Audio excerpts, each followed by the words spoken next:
Senator Mendes, would you like to elaborate on the amendment? Yes, I would. Thank you so much. Please proceed. This amendment is really simple. It's on page 11, line 17 through 19. It addresses that section by deleting all language that mentions the following. Members appointed to a committee, and replaces it with this language, I'm sorry. Members appointed to a committee shall elect the chair, vice chair, and secretary of their respective committees. This is really a simple amendment, and it is to facilitate a democratic process that we all came here to do. Let's be clear what is happening right now. We just voted down a series of amendments. And what the unintended message is that we don't trust the public to give honest testimony, and even when the Common Cause, ACLU, and League of Women Voters tells us to do otherwise. We don't trust our colleagues to determine culturally appropriate interpretations of decorum. And we do not want to hear testimony from the public before making an action on it and holding it for further study. And we don't want to explain to the public why we hold for further study. So here we are. Do we trust our colleagues? That's the question before us. Even when we do not agree. Clearly today, as we can look on our screen, a lot of us don't agree. But even with that, I am excited to have a committee of diverse minds and diverse perspectives vote our own leadership.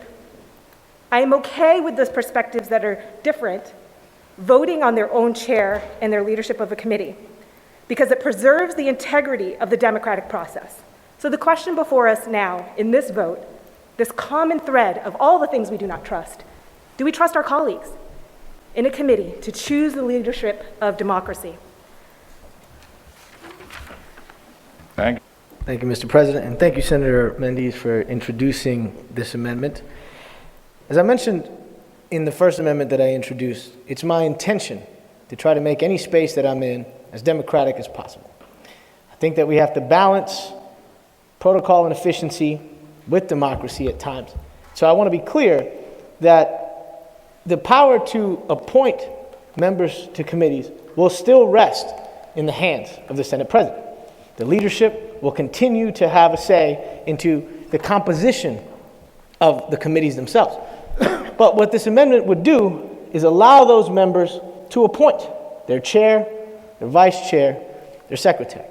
And as I look around this room, I notice that it is on average the younger folks who are speaking on behalf of the amendments that move us closer to democratization, and the more senior folks who are speaking in favor of conserving the institution as it rests right now. And the reason why I find that concerning is because our legacies will be dictated by the types of decisions we make and whether or not we move towards democratization or de-democratization. Don't plan for when you're in power. Plan for when you're not. And so what this does is it democratizes the space for everybody. It decentralizes the power for everybody. We have had democratic control of this chamber for a long, long time. And I think that often leads us to take that for granted. I don't want to hold that too tight. I think it's corrosive.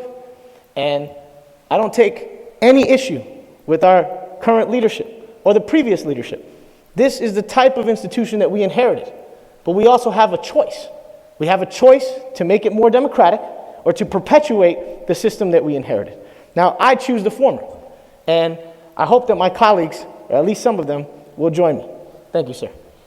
Thank you, Mr. President. I also did not plan on speaking on this, but as we've heard today, there are a lot of amendments proposed by some of the newer members of the chamber, and it is not because we want to start infighting, it's because we want to start provoking conversation about what will actually bring this chamber and a greater consensus amongst our colleagues. And the pandemic has not made that easy to talk and be able to debate in the ways that we would hope to.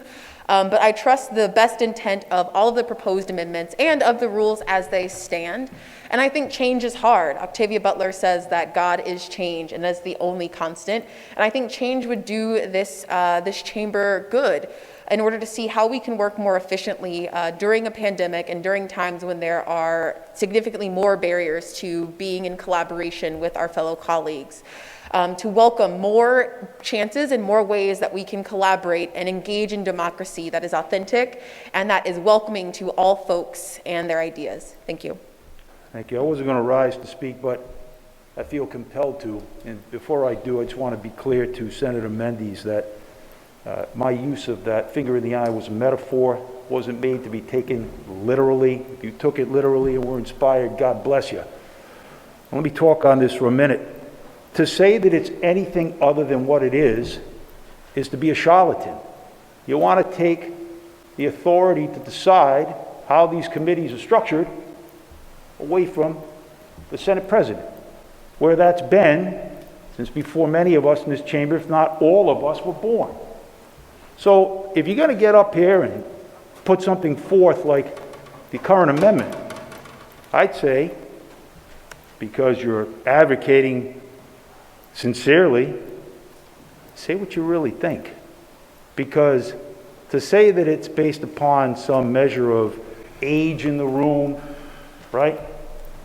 Or the older people, respectfully, Senator Costa being, the conformist here. Again, I'm lost, okay?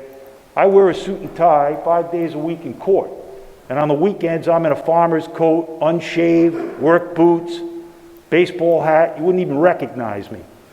One of my proudest moments was in kindergarten when Mrs. Buchanowski said everybody used a big red pencil and I used orange crayons. And I found myself in the corner. Point of order. State your point of order, Senator Corkin. Can my colleague, Senator Archambault, stick to the merits of the amendment, please? I sure will. Please you. do. Please do, Senator. Thank you. Appreciate the point of order. So to say that this is anything other than what it is, which is to try to take away and change the way things are currently done, is not sincere. It is what it is. You don't like the current structure that you haven't even operated in for more than 5 minutes, and you want to change it because you got this bright new path of how things should be done. I'm not with it. The way things are right now, they work very well. It doesn't have to do with age, race, creed, religion. That's nothing more than an absolute red herring. Thank you, Mr. President, and I do rise in favor of this. And excuse me, I think that it's not trying to take away power from the president. There is definitely a lot of power in that position, but it's spreading it out and in a democratic way so that within committees, they can operate democratically as well. So I would just rise in opposition of that statement that I don't think anyone wants to take away all the powers of the presidency. Just it would be wonderful to spread it around a little more and create a little more of a democratic system. Thank you. Thank you so much. I rise in support of this amendment. I think it's important that we be a more democratic chamber. And that means that our leadership positions should be elected democratically by the membership. I don't expect this to be a fundamental change. I think in general, the leadership has a majority on every committee. And senators typically vote along with the leadership. I would be surprised if there would be an instance in which we'd elect a chairperson different from the leadership, unless there were a really good reason. So this is unlikely to change things in terms of the assignments, except in extreme cases. Cases where people feel so compelled that we need a different chairperson that they might go against the leadership. That's pretty rare in this chamber. So I think it would only be exercised in cases where it is truly necessary. And one thing I've been thinking about this amendment, and it's a little bit complicated, and I'm wondering how it interfaces with another question in the rules I've never quite understood. And part of the issue that I've never quite understood, it came from something that the president mentioned in committee when the president discussed the number of times, instances in which a senator's committee assignment has been changed. And one of those times was clear to me and involved an incident that I don't think we want to discuss here.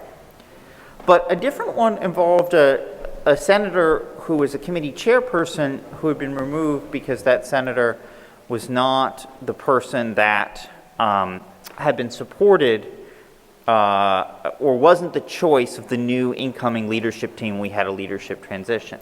And that kind of makes sense to me. I understand why a new leadership would want to bring in new committee chair leaderships. I'm not saying that that is completely unreasonable.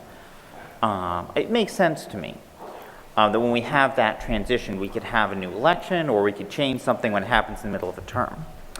But one of the things that got me thinking about is exactly what is the rule that governs the change in a committee officer assignment? Is it a change in committee assignment or is it a committee position? And would this amendment therefore make it so that someone would be elected? It might give us a mechanism to justify a change in committee leadership. I'm interested in thinking about how this would change something that is an issue that we do often come up. So I'm wondering if the parliamentarian, I have a point of parliamentary inquiry for the parliamentarian, if he would interpret how he thinks this would affect the reassignment of a committee leadership position. In the parliamentarian's opinion, would this amendment grant it to the membership to change a committee officer assignment in the middle of a term? Or would it still be the Senate President's discretion to change it as a committee assignment under the Senate President's authority to change a committee assignment for cause? How would that happen? And would this amendment make it so that it's therefore elected by the committee? It would be a committee election to change it or change in the Senate President's assignment? Now, Senator Bell, as far as the participation of the parliamentarian, he rules on certain things. He is not out here to provide information and distribute information. His basic job is to rule on questions of parliamentary procedure. So he is not subject to any kind of discussion from the body through him. I thought it was the Senate President who rules on questions of parliamentary procedure as the presiding officer. I thought the parliamentarian's role was on questions of parliamentary inquiry, simply questions about it. But I thought it was the Senate President who has the authority to rule. And I'm actually pretty sure that our rules give that power to the Senate President to rule on issues of parliamentary procedure. From what I understand, he can address your question at a later time and not in a public forum. That's unless there is a ruling that comes from him on a question of parliamentary procedure. That's my understanding. Okay, I thought we had a right to make a motion of parliamentary inquiry to the parliamentarian granted in Mason's rules. But, I just wanted to clarify that issue. I thought we had that right. But if we don't, I understand that. I just think it's a useful right so that therefore we can understand the procedure and know what to do. Because the ability to ask a question on matters of procedure is really important. That way we can understand procedurally what to do. I think it's actually a really useful right, and it would be sad if we didn't have it. Because then, you do what you think, and if you're wrong, you might get slapped down. It creates, I think, unnecessary conflict to not have the ability to ask a question of parliamentary procedure to the parliamentarian. But if we don't want to allow that, I'm not going to force it. Thank you, Senator Bell. Two years ago, the Providence Journal had posted a article regarding these very rules, and they called them a power grab. So to Senator Archambault and to other colleagues who have struggled to think that they're fair and good, we just have to understand that dissent is part of the process, debate is part of the process, fragility doesn't help us. And so the ability to have conversations about things that matter to our colleagues, the way that things that matter to our constituents, and the way that they are heard is our job. And unfortunately, if we continue to perpetuate the discouraging of dissent, the discouraging of debate, the fragility around accountability, we will continue to perpetuate the ultimate problem, and that is the lack of trust. We need to be able to facilitate trust from from the state of Rhode Island. They need to be able to trust that we are governing judiciously and keeping each other accountable, and that we're not hoarding power. And so to my colleague, Senator Anderson, I loved her comment around spreading it around and making sure that the power is there for all of us. This bill does that. It's not a big bill. This amendment does that. It's not a big amendment. It just gives my colleagues a chance to decide who can be the chair, who can be the vice chair, and who can be the secretary of a committee, rather than leadership doing that. I trust my colleagues to do that. I trust the state of Rhode Island as we continue to speak out, and so I hope that we can make space to listen to them in a more democratic way. And these amendments did that. Unfortunately, we haven't looked out for them in the way that I believe that we should. Well, thank you, Mr. Chairman, and thank you for all the colleagues who expressed your insight and concern with regards to how the rules are currently written. As we elect the Senate President, that right and privilege comes with that vote that we take. So when we vote for the Senate President then is afforded that opportunity to place folks as they are, as the chair, vice chair, and secretary on the committee. And Mr. President, with that, I recommend my colleagues not pass this amendment. Thank you. Thank you, Mr. Chairman. I can see that this is a very passionate debate, and it's going to be a long night. But I would just like to point out that when we classify people by their color, by their gender, by their age, it's never really helpful for debate. And we talk about even the fragility and the sensibilities of the people in this chamber. Everyone is entitled to an opinion. And if you are offended by an opinion, it's never really conducive to use insults. So, although passionate and spirited, I think we should keep it civil. Thank you, Senator Dela Cruz. Have all members recorded their vote? Clerk will lock the machine. There are 9 votes in the affirmative, 28 in the negative, and the amendment fails. We are on the act as amended.